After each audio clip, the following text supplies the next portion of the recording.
ابوالکلام آزاد ایک مختلف نوع شخصیت کے مالک تھے۔ وہ عالم دین بھی تھے اور مدبر بھی، مفسر قرآن بھی تھے اور مفکر بھی، بے باک صحافی بھی تھے اور صاحب طرز ادیب بھی، صف اول کے سیاستداں بھی تھے اور بے مثال مقرر بھی۔ اردو صحافت میں طرح نو کی بنا ڈالی، پہلی بار مصور اخبار نکالا اور صحافت کو ہمدوش ادب کر دیا۔ سیاسی میدان میں جن باتوں کو انہوں نے اپنا ایمان و یقین بنا لیا تھا، ان میں ہندو مسلم اتحاد، مشترکہ تہذیب اور متحدہ قومیت کے بنیادی اصول شامل تھے۔ آپ کو یاد دلاؤں گا کہ ایک بنیادی حقیقت آپ کو کبھی نہیں بھولنی چاہیے۔ آپ کو یہ یاد رکھنا چاہیے کہ دنیا میں ہر ذمہ داری کے تقاضے ہیں اور وہ تقاضے پورے کرنے پڑتے ہیں۔ دنیا میں ٹھوکریں انہی کو لگتی ہیں کہ جو چلتے ہیں، جو پاؤں توڑ کر بیٹھ جاتے ہیں انہیں کبھی ٹھوکر نہیں لگتی۔ گرتے وہی ہیں کہ جو دوڑیں گے۔ زباں پہ بار خدایا یہ کس کا نام آیا کہ میرے نطق نے بوسے میری زباں کے لیے۔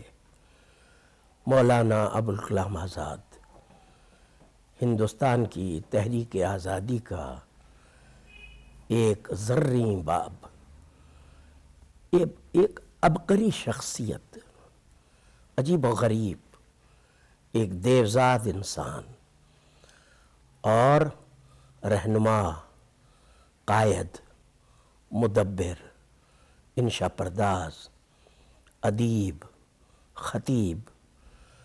مولانا کچھ ایسی خوبیوں کا مجموعہ تھے کہ جس میدان میں بھی زندگی کے انہوں نے قدم رکھا، خواہ وہ سیاست ہو یا مذہب یا ادب یا صحافت، اپنے عزم و ارادے سے اور اپنی بصیرت سے، اپنے ذہانت سے اور اپنے جوش عمل سے انہوں نے اپنی افضلیت کو تسلیم کرا لیا۔ وہ امام الہند کہلاتے ہیں، اور امام الہند اسی لیے کہے جاتے ہیں کہ وہ نہ صرف جدید ہندوستان بلکہ ہندوستان کی تاریخ میں جو نابغہ عصر ہیں، غیر معمولی فراست، فہم اور علم و فضل والی شخصیات ہیں، ان میں ان کی حیثیت بہت نمایاں ہے۔ مولانا کے آبا و اجداد کا شمار اس عہد کے علماء اور اصحاب طریقت میں ہوتا تھا۔